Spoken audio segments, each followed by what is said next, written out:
Seperti itu ya, kalau menurut saya pantas rakyat kecewa. Jumawa dan pamer kuasa, pamer kekayaan.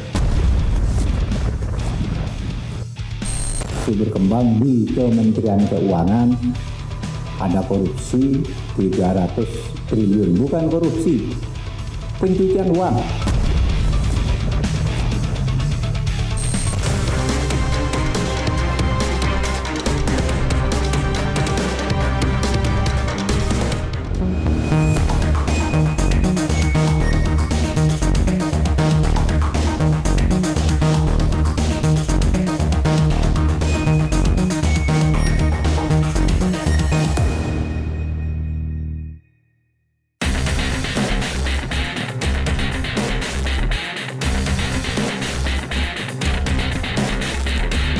Kasus penganiayaan yang dilakukan Mario Dandi Satrio, anak mantan pejabat Direktorat Jenderal Pajak Kementerian Keuangan Rafael Alun Trisambodo, berbuntut panjang.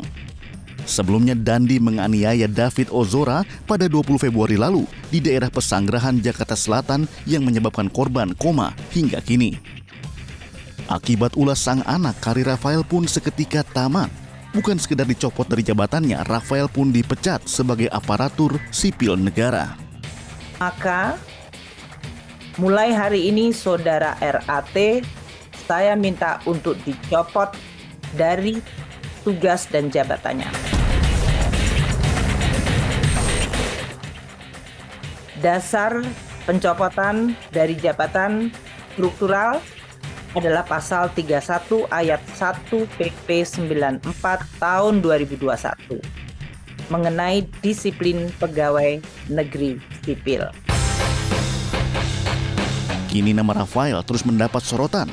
Pasalnya Rafael yang merupakan seorang pejabat eselon 3 DJP memiliki kekayaan fantastis hingga lebih dari 56 miliar rupiah.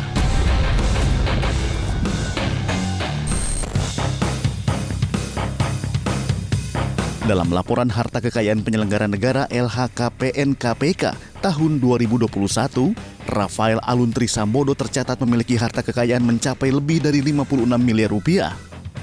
Sebagian besar harta kekayaannya merupakan tanah dan bangunan.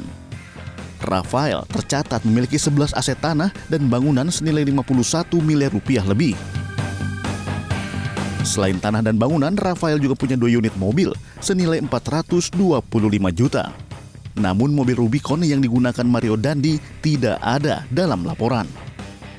Rafael juga memiliki harta bergerak senilai 420 juta rupiah, surat berharga 1,55 miliar rupiah, kas dan setara kas sebanyak 1,34 miliar rupiah, serta harta lain senilai 419 juta rupiah. Bagaimana mungkin ada peningkatan jumlah harta seorang pejabat eselon 3 di Ditjen Pajak Kemenq yang angkanya itu cukup atau sangat fantastis. Itu patut diduga bersumber dari dari sumber-sumber yang tidak wajar.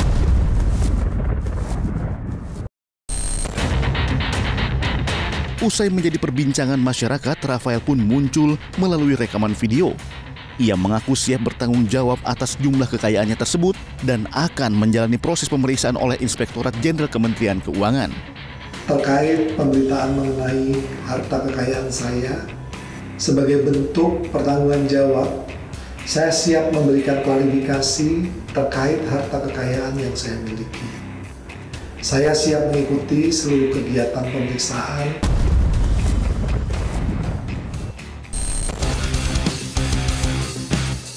Sementara jika mengacu peraturan pemerintah nomor 15 tahun 2019, gaji pokok pegawai negeri sipil eselon 3 berada di kisaran 2,5 juta sampai 4,7 juta rupiah per bulan. Di samping gaji pokok, pejabat pajak juga mendapat tunjangan kinerja per bulan yang besarannya diatur dalam peraturan Presiden nomor 37 tahun 2015. Memiliki harta bombastis dan dianggap tak wajar, KPK pun memeriksa Rafael pada Rabu 1 Maret lalu untuk menelusuri harta kekayaan yang dimilikinya. Rafael menjalani pemeriksaan di gedung KPK Jakarta selama 8 jam lebih. Dari pagi sampai ini, tolong kasihan saya ya. Saya sudah lelah, Sementara itu, dalam keterangan pers Deputi Bidang Pencegahan dan Monitoring KPK, Pahala Nainggolan mengatakan, salah satu harta kekayaan Rafael yang disoroti publik adalah mobil Rubicon yang digunakan Mario Dandi dalam kasus penganiayaan David Ozora. Klarifikasi yang bersangkutan itu memang bukan atas nama yang bersangkutan, tapi atas nama kakak yang bersangkutan.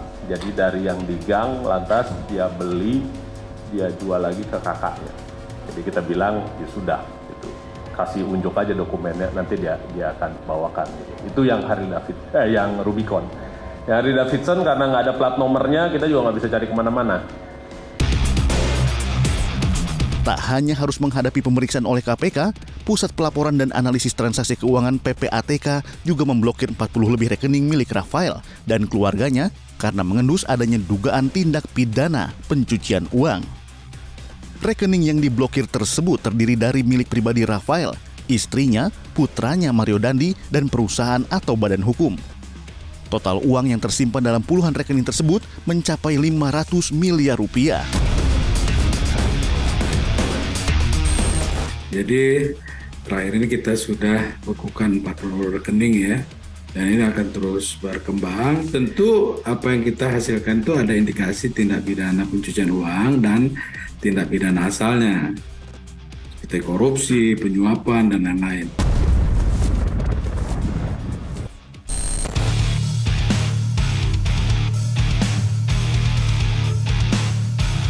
Tak berhenti di pemblokiran puluhan rekening, kasus dugaan pelanggaran Rafael kini memasuki babak baru.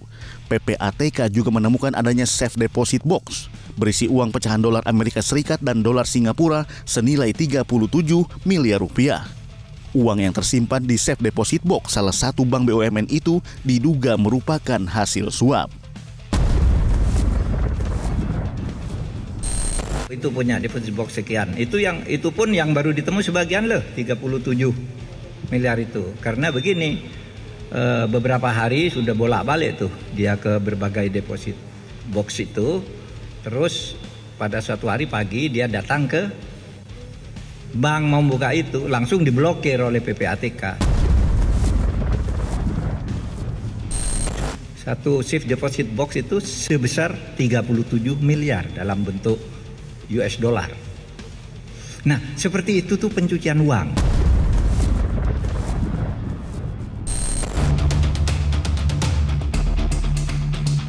Hasil audit dan investigasi Kementerian Keuangan menunjukkan Rafael Alun melakukan sejumlah pelanggaran integritas. Mulai dari penyelewengan kepemilikan harta yang tidak dilaporkan secara utuh di dalam laporan harta kekayaan penyelenggara negara. Rafael tidak patuh dalam melapor dan membayar pajak. Direktorat Jenderal Pajak Kementerian Keuangan juga mengungkapkan Rafael Alun terafiliasi dengan 6 perusahaan dan 1 konsultan pajak. Rafael juga diduga melakukan perpanjangan tangan untuk dugaan tindak pidana pencucian uang. Terakhir, diduga menerima suap sebanyak 37 miliar rupiah yang disimpan di dalam safe deposit box. Lantas, benarkah Rafael merupakan bagian dari geng Sultan di Kementerian Keuangan?